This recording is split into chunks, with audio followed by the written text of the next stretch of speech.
ইউনুসের জন্ম ১৯৪০ সালের ২৮ জুন। চট্টগ্রামের বাথুয়া গ্রামে জন্মানো ইউনুস ঢাকা বিশ্ববিদ্যালয় থেকে পড়াশোনা শেষ করেন। পরে চট্টগ্রাম কলেজের অর্থনীতির অধ্যাপক হিসাবে যোগ দিয়েছিলেন। পরবর্তীতে মার্কিন যুক্তরাষ্ট্র থেকে অর্থনীতিতে পিএইচডি ডিগ্রি অর্জন করেন। মূলত এই ডিগ্রি অর্জন করতে গিয়ে মার্কিন যুক্তরাষ্ট্রের বিভিন্ন ক্ষমতাধরের সাথে তার বন্ধুত্ব গড়ে ওঠে। মুক্তিযুদ্ধের সময় বাংলাদেশ সিটিজেন্স কমিটি বিসিসি গড়ে পশ্চিম পাকিস্তানের বিরুদ্ধে সরব হয়েছিলেন তিনি। তখন তিনি ঢাকা বিশ্ববিদ্যালয়ের অর্থনীতির ছাত্র ছিলেন। সেই সময় বিসিসির প্রচার পুস্তিকা সম্পাদক হন ইউনুস। বঙ্গবন্ধুর মৃত্যুর পরেও শেখ হাসিনার সঙ্গে একটা সময় পর্যন্ত সুসম্পর্ক ছিল তার। ১৯৯৭ সালে ওয়াশিংটনে হওয়া মাইক্রোক্রেডিট কনভেনশনে আমেরিকার তৎকালীন ফার্স্ট লেডি হিলারি ক্লিন্টনের সঙ্গে হাসিনাকে যুগ্ম সভাপতিত্বের দায়িত্ব দিয়েছিলেন ইউনুসই। কিন্তু পরে হাসিনার সঙ্গে ইউনুসের সম্পর্ক বিষময় হয়ে ওঠে। ডক্টর ইউনুসের মূল পরিচয়, তিনি গ্রামীণ ব্যাংকের প্রতিষ্ঠাতা। ১৯৭৬ সালে গ্রামীণ ব্যাংক প্রতিষ্ঠা করেন। ২০০৬ সালে এই পরিচয় তাকে এনে দিয়েছিলেন নোবেল শান্তি পুরস্কার। ২০০৯ সালে প্রেসিডেন্সিয়াল মেডেল অব ফ্রিডম, ২০১০ সালে কংগ্রেশনাল গোল্ড মেডেল এবং ২০২১ সালে অলিম্পিক লরিয়াল পুরস্কার পান ইউনুস।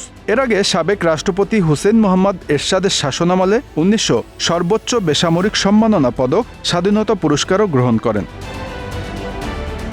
১৯৯৬ সালে মোহাম্মদ ইউনুস সাবেক প্রধান বিচারপতি মোহাম্মদ হাবিবুর রহমানের নেতৃত্বে গঠিত তত্ত্বাবধায়ক সরকারের উপদেষ্টা হিসেবে দায়িত্ব পালন করেন। তিনি প্রাথমিক ও গণশিক্ষা, বিজ্ঞান ও প্রযুক্তি এবং পরিবেশ ও বন মন্ত্রণালয়ের দায়িত্বে ছিলেন।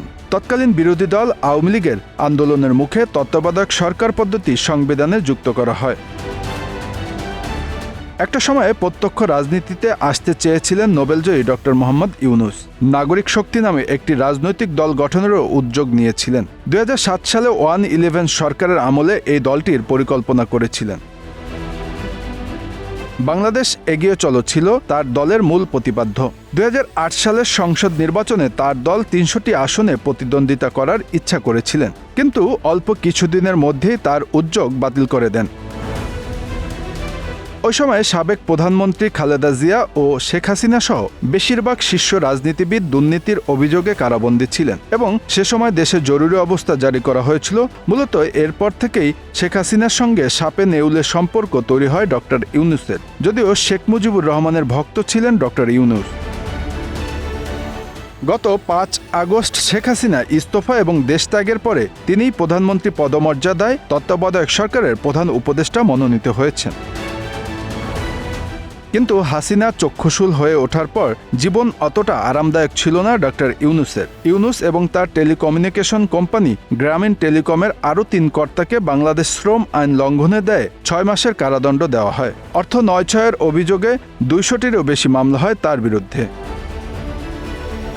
দেশে ডক্টর ইউনুসের প্রশংসা যেমন ছিল, তেমন সমালোচনাও শুনেছেন অনেক। আওয়ামী লীগের পক্ষ থেকে তাকে গরিবের রক্তচোষা বলে অভিহিত করা হতো। অভিযোগ করা হতো প্রতিশোধ দিতে পদ্মা সেতুর জন্য বিশ্বব্যাংকের ঋণ আটকে দিতে ইউনুসের ভূমিকাও ছিল। Bangla affairs, news desk.